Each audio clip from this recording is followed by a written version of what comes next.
right, as everybody's falling in from the weight room, I just wanted to say hello and welcome. So I'm Samantha Bellinger, for those who don't know me. I am the VCHIP program specialist with the PQC, and I'm very excited to welcome you to our AIM update meeting. And so before going to the main presentation, just want to go over the few housekeeping items that everybody knows, but it's always nice to have a reminder. So I'm going to be monitoring the chat. So feel free to post your questions there anytime. In addition to that function, you're welcome to use the raise hand function. Sam, this is Laura. Yeah. We're having trouble hearing you on our end. I'll Okay. try to work on the volume here. Anybody else having? Oh, I can hear you now. On my side. Okay. Huh. Interesting. I don't know. I can hear you now. Okay. All right. So for the use the chat function, and then also have the raise hand option.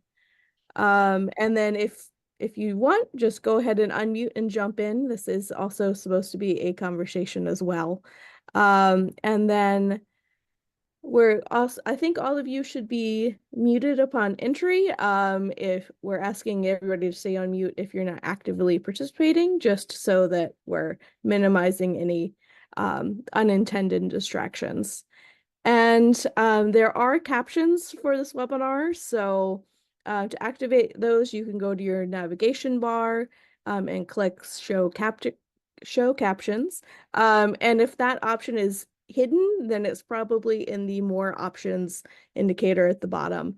And let's see. Oh, for evaluation, you all will be getting an email probably tomorrow with evaluation as well as the recording from this webinar. And finally, I believe most of you are already on the listserv already, but if you aren't and would like to join the PQC listserv for updates, our email is vchip.pqcvt@med.uvm.edu. And I think that is it for our housekeeping items. So at this point, I'm going to turn it over to Dr. Marge Meyer, who's going to provide some AIM updates and also talk about the Cardiovascular Disease Bundle. So over to you, Marge. Great, thanks. Hi, everybody.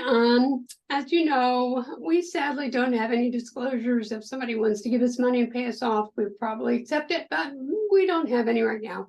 So these are the updates, but I want you to know that this is a relatively short one because to make a long story short, we really would like to roll out the cardiovascular bundle, but we're trying to be sensitive about what your workflow feels like right now. We feel like this one's not a very heavy lift. It's bigger for us, and even that's not too bad. So today it's to make sure that to go through the cardiovascular bundle so you can see what's there. And at the end, I just want to get a sense in terms of, because we're kind of reaching this weird phase where we're still implementing, but we're also doing a bit of maintenance. And it's just a touch base. As you guys know, we're talking to each hospital just to see how things are moving along. And so we'll be talking to people individually as well. But more importantly, Kayla, I think if you're on the call, go ahead and make sure that we can see you. I am super excited that Carol McBride got a big AIM capacity grant. And part of that, it's a 4-year grant, and we could fund a nursing educator. So AIM has its very own nursing educator. Kayla has worked with a lot of our development here, and a lot of the stuff that we've given you to support AIM rollout, like the hypertension packets, the postpartum hemorrhage packets, all of those. Kayla was nice enough to do for our institution, and so we shared them with all of AIM. But now she just belongs to AIM, and we're super excited about that. And so she's going to work closely with the entire PQC Vermont team in terms of focusing on being a nursing educator resource for all of the hospitals in the state, because we realize that support is variable across hospitals. And I just wanted to acknowledge, we already know that we're asking a lot of you, especially as we implement stuff and have to maintain stuff. But just so you know, one of the biggest rollouts that we're doing is the substance use disorder rollout, which, as you know, we're already making sort of inroads into. But because that's so big, complicated, and integrated with community services and the Department of Health, that AIM rollout is not going to really get rolling until October 24. So I wanted you to know that we are actually in the process of rolling out the AIM SUD bundle and may incorporate some of the mental health things in there.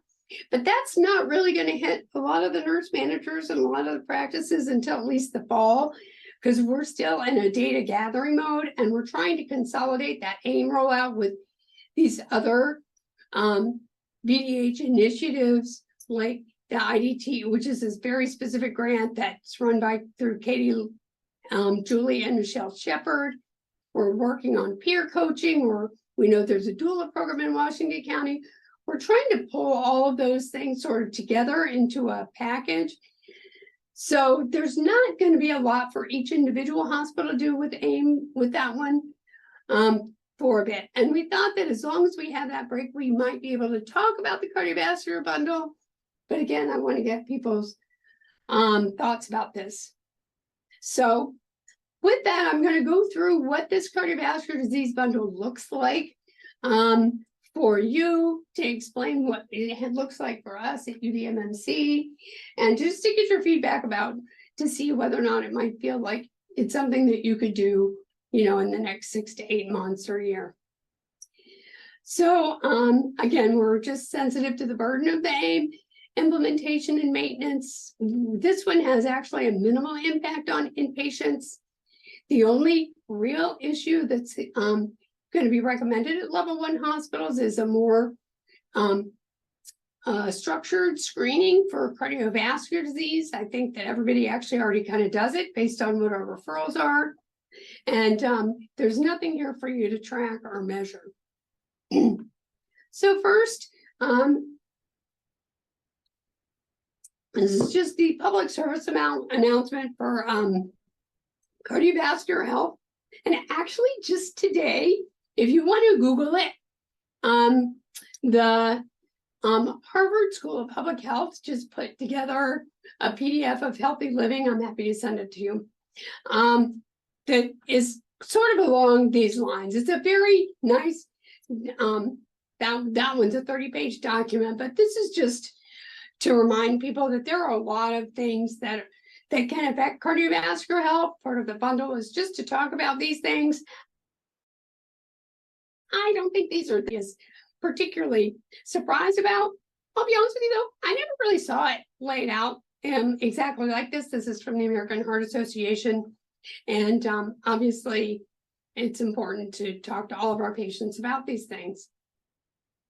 And I also know that most of you know that pregnancy is a very specific time that stresses a patient, so that if they have asymptomatic disease, and that can be asymptomatic cardiovascular disease, it could be asymptomatic sort of a pre-hypertension, it could be an asymptomatic people who have just a little bit of glucose intolerance. All of these, pregnancy is awesome because it pretty much uncovers that tendency and manifests as pregnancy-specific diseases like gestational diabetes and like preeclampsia and like gestational hypertension. So pregnancy, just to remind everybody, it's a nice little cardiovascular stress test.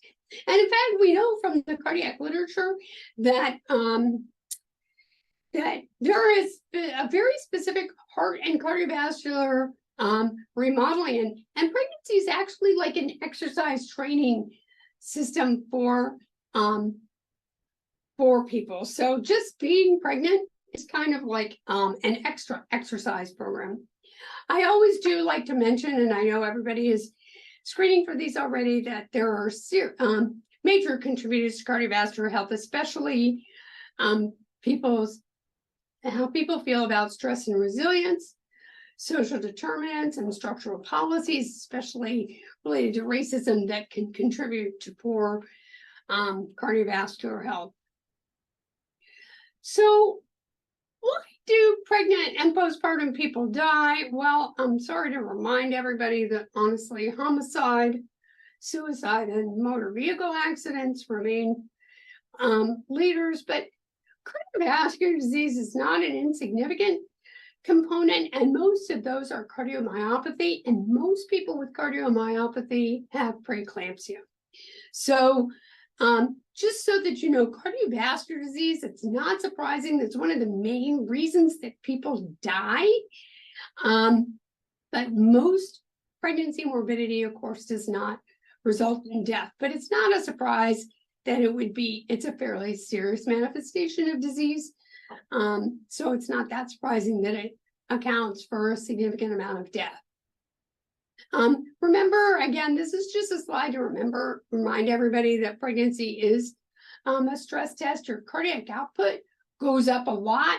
And to remind people that the biggest cardiovascular stress by far is the first 24 hours postpartum. People will like crank along in their pregnancy, okay? Even tolerating these third trimester, look at this cardiac output.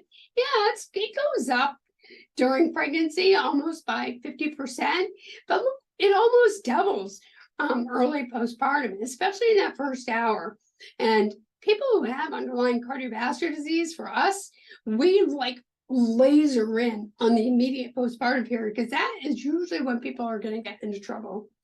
But remember, your cardiac output goes up, your heart rate goes up, your blood pressure drops, except for very late in pregnancy. Sometimes it goes up a little bit, and your plasma volume is a lot. So your heart has to accommodate and move a lot more fluid around than it does outside. And then immediately postpartum, it really changes.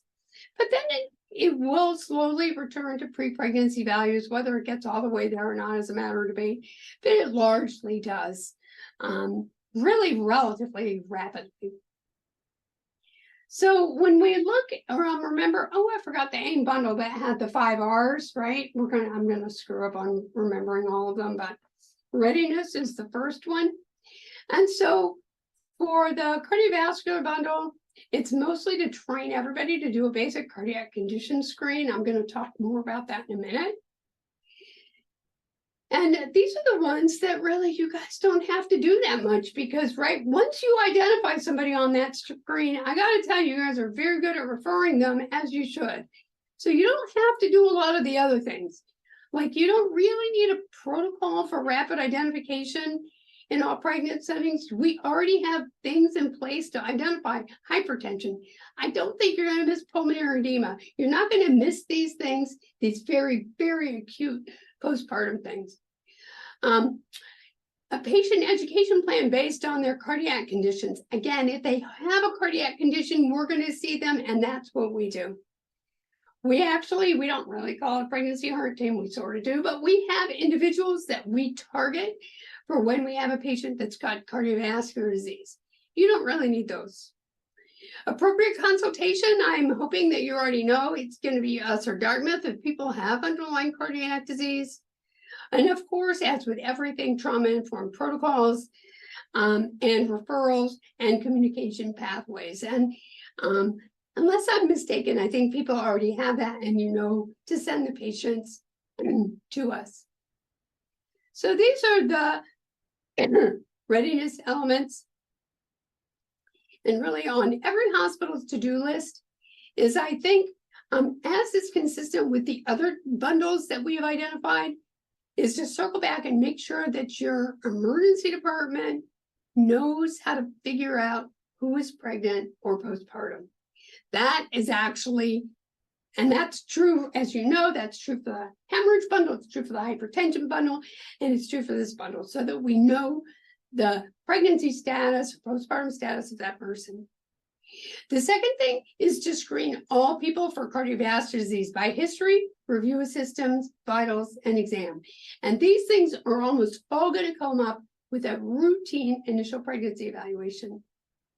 Again, you guys are not going to necessarily need a multidisciplinary care team because we generally coordinate that within MFM. And again, we're your specialist care. And then obviously, as we do our warm handoffs, we communicate back and forth. So what is this cardiac, what does the screening look like? What you're going to do is look for red flags on screening. That's a prior history of cardiac disease. I know you guys already do that because you refer people, whether or not people have symptoms, shortness of breath, difficulty breathing. I have another slide in a minute. I do know that like every single pregnant person has shortness of breath. As we know, early pregnancy, you feel short of breath because of the progesterone. Later in pregnancy, it's this exercise thing. I have another slide that talks about like what's kind of normal stuff versus not. Vitals, hopefully you'll look carefully at anybody, regardless when you do your initial evaluation. If their resting heart rate's over 120, if they're severely hypertensive, we've already got that in those bundles. If they're super tachypnic, if your respiratory rate's going to be 30, you're going to have trouble getting a sentence out. And O2 sats, which we don't do regularly with every set of vitals, and I'm not sure where that is in the pecking order if everything else is normal, that that's necessarily needed. But it's a nice thing to remember if people have some other, either chronic lung disease or whatever, that it's easy. Most people have a way to measure O2 sat in the office now. Of course, everybody also there are also risk factors, but I know people are already screening for these. Again, the standards, age, BMI, diabetes, history of chemotherapy. We usually do see people who have a history of chemo, especially adriamycin and substance use disorders. If they have, again, persistent symptoms, I'm going to talk about that in a minute. And these are considered moderate risk factors as opposed to red flags, which is just milder increases in heart rate or blood pressure. So in California, they took these screening criteria and applied them to a population, not huge, just under 900 people, and only 15% screened positive. But out of that, only about 12 people, which is about 1%, were true positives. So we are looking for needles in haystacks. I do believe that most of the patients are going to come with some history of cardiovascular disease or some symptom that you're going to know as just a regular clinician that needs to be done. I think one of the main things to think about, though, from a structural standpoint, is to just call out these red flags and know that they're a red flag in this context of cardiovascular disease. Screening, of course, is challenging because symptoms are so common. This actually came out of the pregnancy ACOG bulletin, which it actually isn't terrible. I don't know how helpful this is for you, but it does allow some differentiation of people who like, this sounds like normal pregnancy stuff versus maybe you might need a little evaluation versus prompt evaluation. I do not believe anybody is going to miss a prompt evaluation piece because these are people that just are not feeling well and relatively sick. I think the hardest thing is this kind of green to yellow range. And I see people coming in for consults more often if people are either solidly in this yellow range, they're a little uncomfortable, they have a little hypertension, they don't feel great, but usually it's like they have short of breath, but their provider just can't really tell if it's just pregnancy related or not. But it's, many, many people have shortness of breath. But once you talk to them, you find out they're mostly tired, they're running after their kids. They'll say, I think it's just pregnancy related. And I think that that is sufficient, especially, the only thing that I do think it's worth talking to people about is this heart rate. We see a lot of people, especially in that higher BMI range, who have resting heart rates in 100 and 110. This comes back to pregnancy being a training effect. I believe it. And I think we are happy to see them if you're worried about this, but I just wanted to let you know that especially these days where people are coming into their pregnancy very undertrained, if you will, with not any cardiovascular reserve, we just see a lot of high heart rates, especially in women that are heavy, just because it is a stress on them and they're a little tachycardic. But we're always happy to see them. You know, if you're on the fence, you can certainly, if the patient locally has an internist or family medicine doc, we don't do a whole lot except for getting an EKG and getting symptoms. But I think one of the main things that honestly we don't do that you can consider in these patients is to get a BNP, which is natriuretic peptide, which is an it's a neurohormone that regulates volume. And if you're going into failure or you have some kind of failure, the BNP will be elevated. It's basically a marker for heart failure. But if you want to send them to us and for us to do that, that's really okay as well. I will tell you, we look for these kinds of things a lot. I've just started getting baseline BNPs on people. I just saw somebody with really terribly long-standing hypertension that wasn't controlled, so I got a baseline BNP on her, but we're just now starting to work that into our system. So anybody who needs a multidisciplinary team probably should come to us. And if we feel that they can be managed locally with a cardiologist, we'll work with them and loop you guys in. But these are not common, so we're happy to take care of them. Recognition and prevention, again, for you guys, for us, we already do a lot of it. For you guys, you're mostly just going to send them to us. Mostly you need to screen people for cardiovascular disease, but if they need community resources, we'll set them up.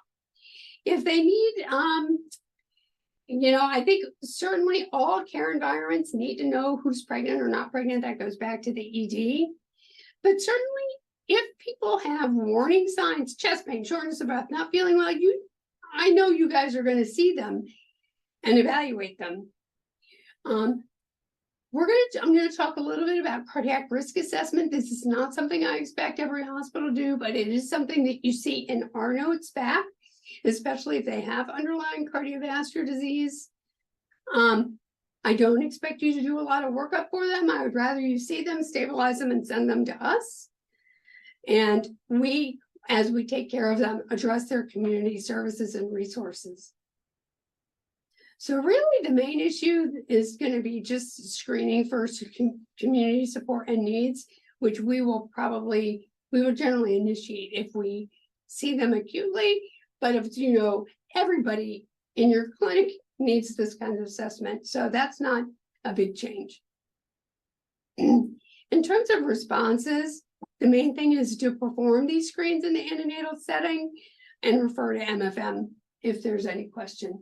I will add that for the people that are inside the network, we actually have e-consults now. If you're not sure about something, you can do that. As you guys that are outside the network, you can't do an e-consult.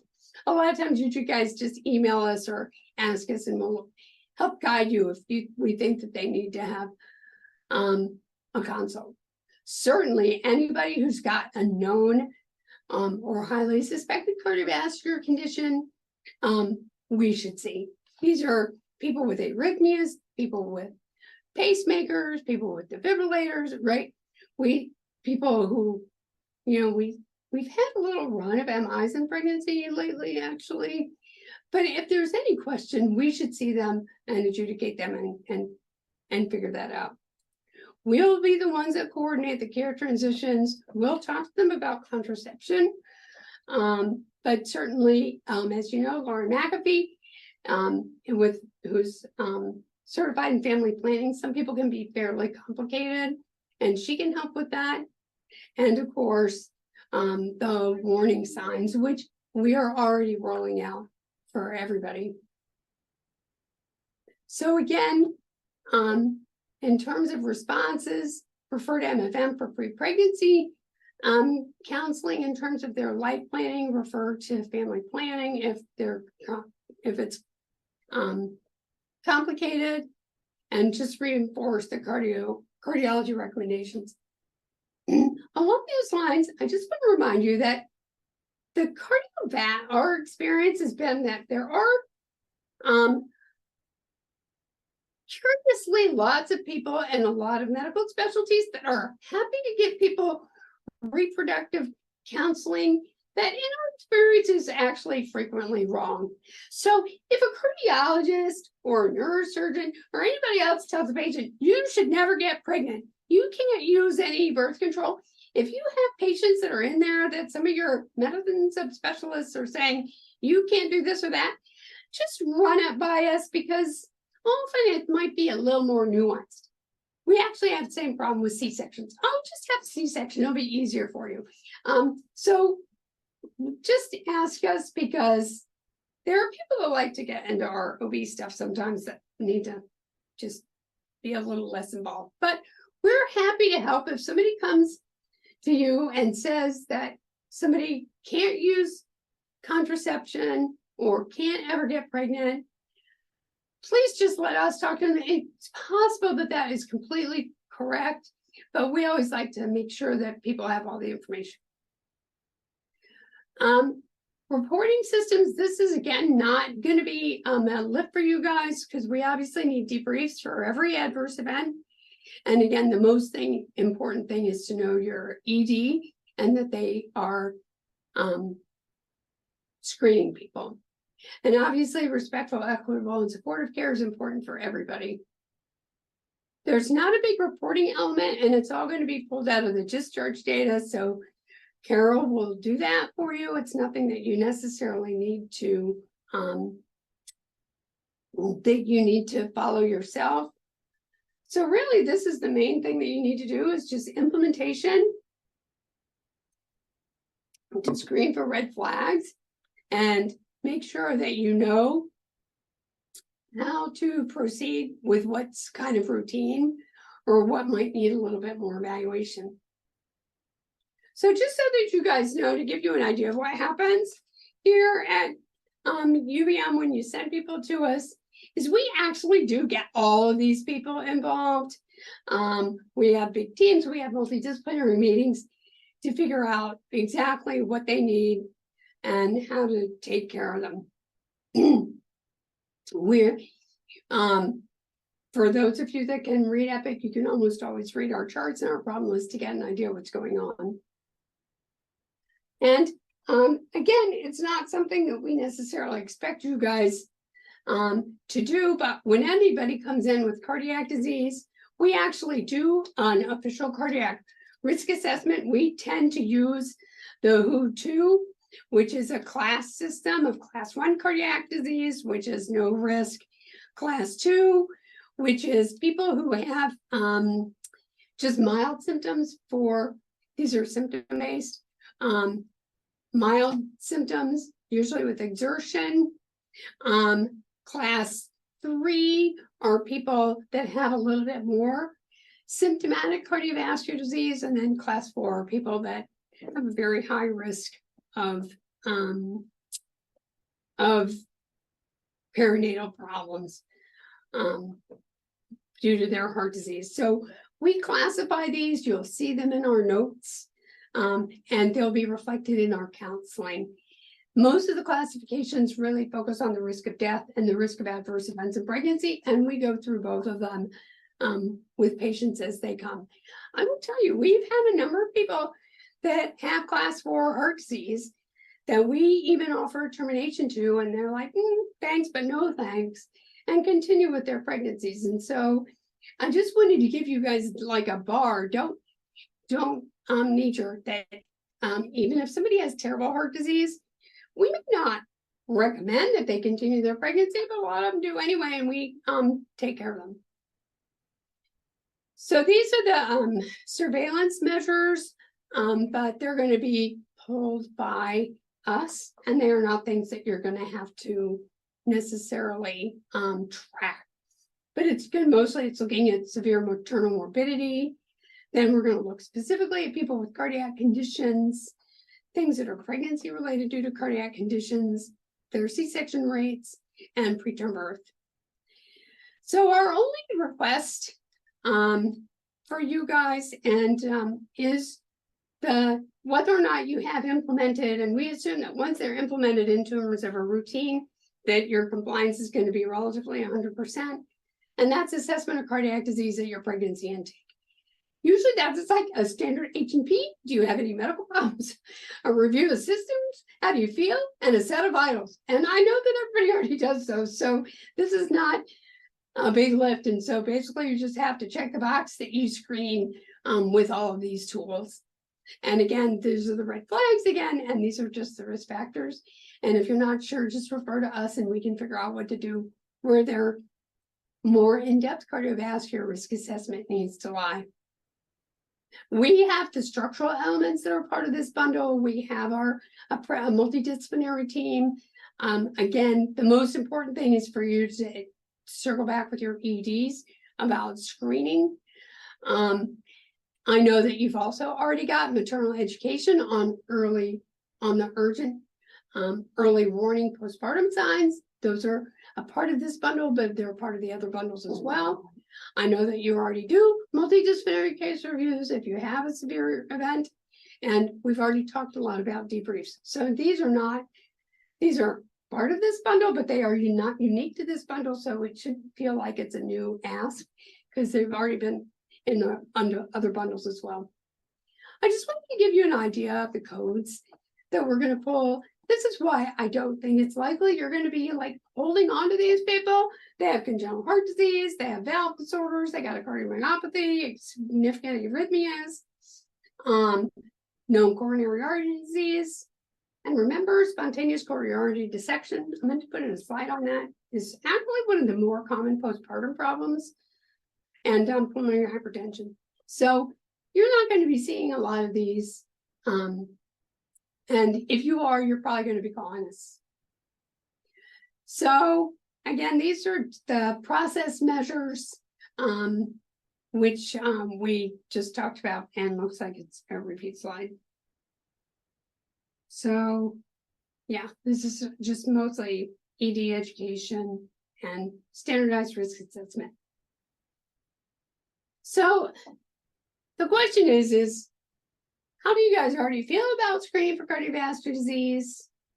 Does this feel doable? I'm being sensitive to what we're asking about the substance use disorder. Honestly, the health department asked us not to roll this out because they were worried you guys were getting overloaded, but it does not feel like a big lift to us. So I just wanted to ask, and I wanted to know how we may be able to support you guys better. Just moving forward. So with that, I'm going to leave this slide up because it's how you get in touch with all of us, which I think a lot of you know. We'll put Kayla's up here as soon as she's officially on the payroll.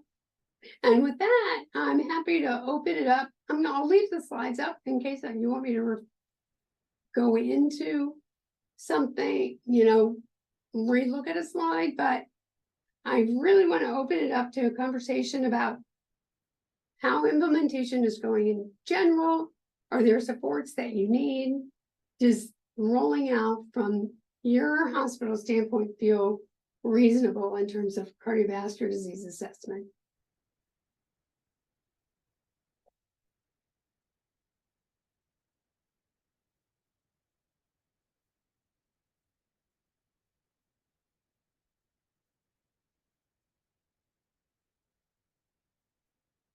So does anybody have anything they're wondering about?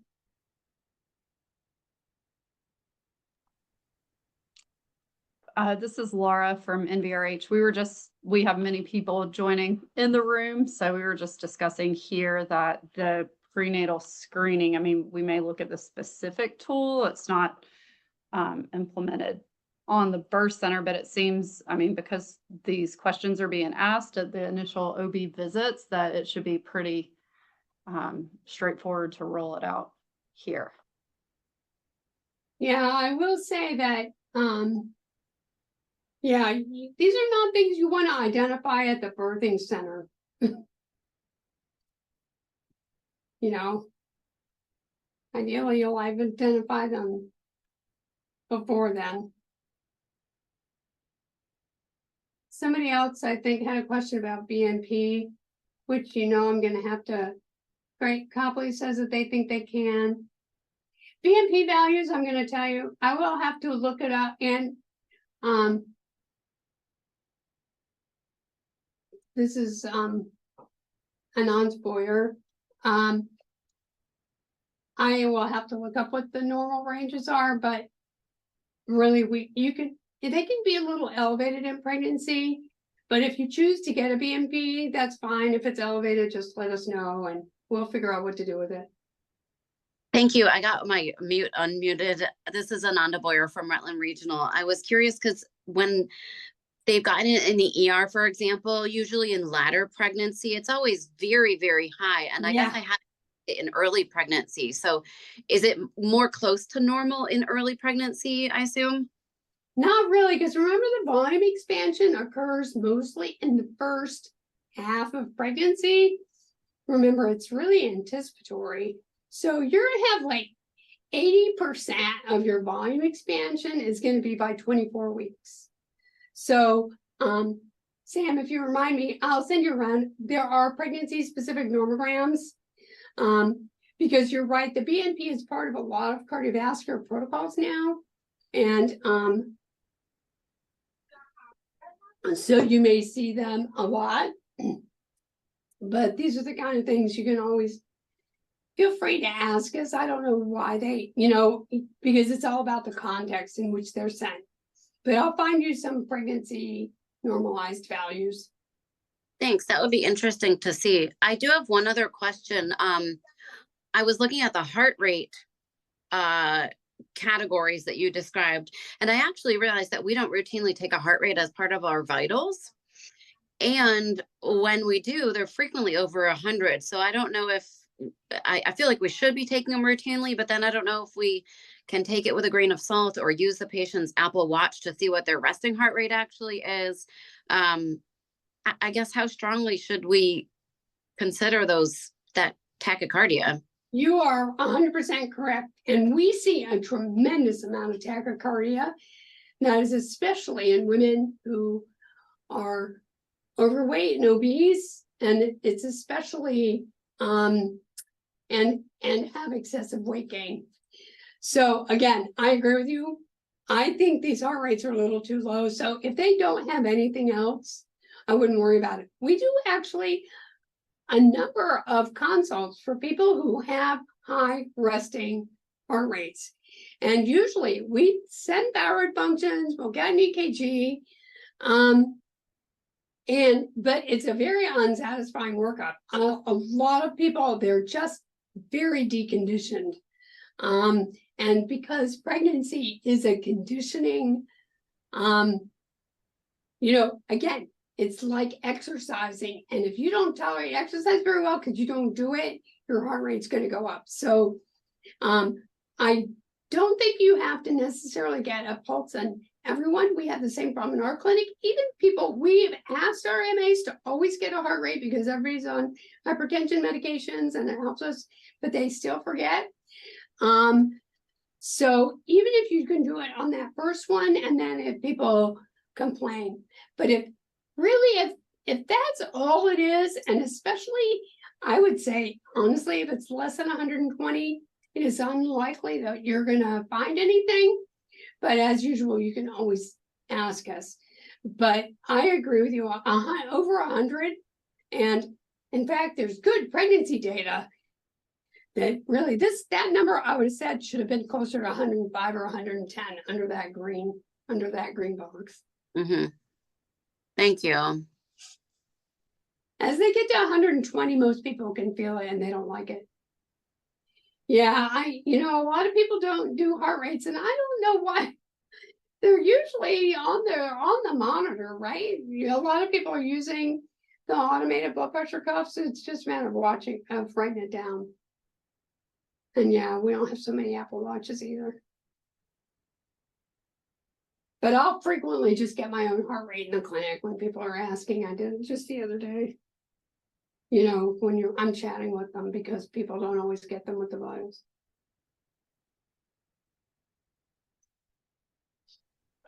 But I'm getting a sense that people feel like this is reasonably doable because we'd like to go ahead and just roll this up as a bundle. I don't know, do you need much else? I hadn't even thought about it, and I'll talk about it with Kayla when she's on payroll about very specifically like what you need. I don't feel like you need a lot of educational resources. You need probably this talk is probably sufficient. But we're happy to supply whatever else people want. And I'll get the BNP reference. I think that'll be, I'll throw a slide in here and then use this as the educational tool, if you don't mind, with the slide that has the BNP reference ranges in pregnancy.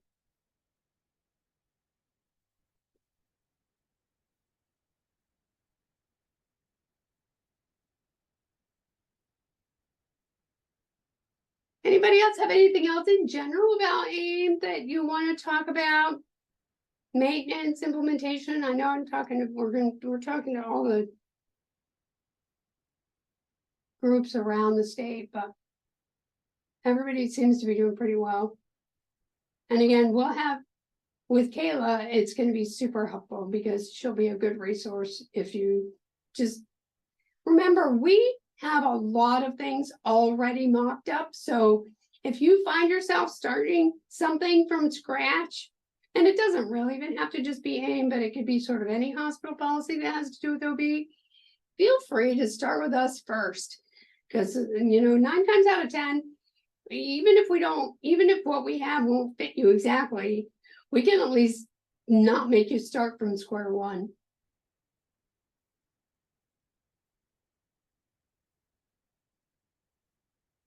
Yes, you do have a good cardiology team at Copley.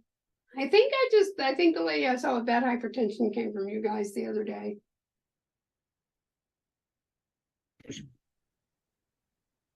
Yes, she did. Yeah. I didn't think you'd mind that I kept her in an MFM clinic. We were really happy you kept her in your MFM clinic. And I did have to remind her that I'm like, just let us manage your blood pressure while you're pregnant. Don't let the cardiologist do it. It's gonna make me scared. All right, well, you guys, I don't want to take up any more time than you guys need. Unless I hear otherwise, I think that we'll go ahead and roll out this cardiovascular bundle. I will make sure I will add the BMP slide and the reference. And I think this is probably going to be as much education as you might need, but we're always happy to supply more. Does that sound all right? Oh, ECV policy. Yeah, actually, Sam, if you can remember, I'll share with Robin our external cephalic version policy and protocol. I don't know if we have a protocol, Robin, but I'll figure it out. Just like if you have a policy or a guideline, I'm sort of tweaking it here to do it with the OR team on standby and the possibility of spinal. That wasn't happening here before. So yeah. Thanks for all of this, Marge. And I also typed in the chat, has anything become a little bit more standard or helpful here in the community hospitals for not exactly the people with the high cardiovascular risk at the beginning of pregnancy, but because of things that develop in their pregnancy, the GDM and the hypertension, like how we should follow them at 6 months and 1 year and yearly. Looking forward to stuff like that. Yeah, I think that the long-term care, AIM actually has a postpartum module or whatever. And as you guys know, that's sort of the next, I think that that's really where we need to get the pre-pregnancy stuff done, and then that melds into the longer postpartum plans. And really, most people should probably be going back to their PCP. And when I say that, I mean they need to have a PCP, which many people don't, because there's just not enough of them. And we're actually just talking to the pediatricians because they have this fancy program to transition the kids from pediatric care into adult care. And I'm like, can you tell me how you guys do that? Because I can't find any primary care physicians. And they said, yeah, we have all these great tools, but we can't do that either because we don't have enough PCPs in the state. So I think really what I know that we need to do, have we implemented it yet? No. At their initial prenatal visit, we need to ask them, do you have a PCP? And if they don't, we should say, sign up and have an appointment right now for a year from now with a PCP, because that's how long it takes to get in. And because that's really, I think, where it's going to go. Because Robin, you're not going to see them regularly. Yes, I agree I oftentimes will ask people, oh yeah, Kelly put that in there, no wonder. That they make an appointment with a PCP in 3 months, but that is not, the problem is that's not long enough, So yeah, we should do it at the beginning of procedure of pregnancy, but even then. Alrighty, everybody. Thanks a bunch. Thank you, everybody. And I'll send out slides as well as recording tomorrow. So thank you, everyone. Great. Thanks, Sam.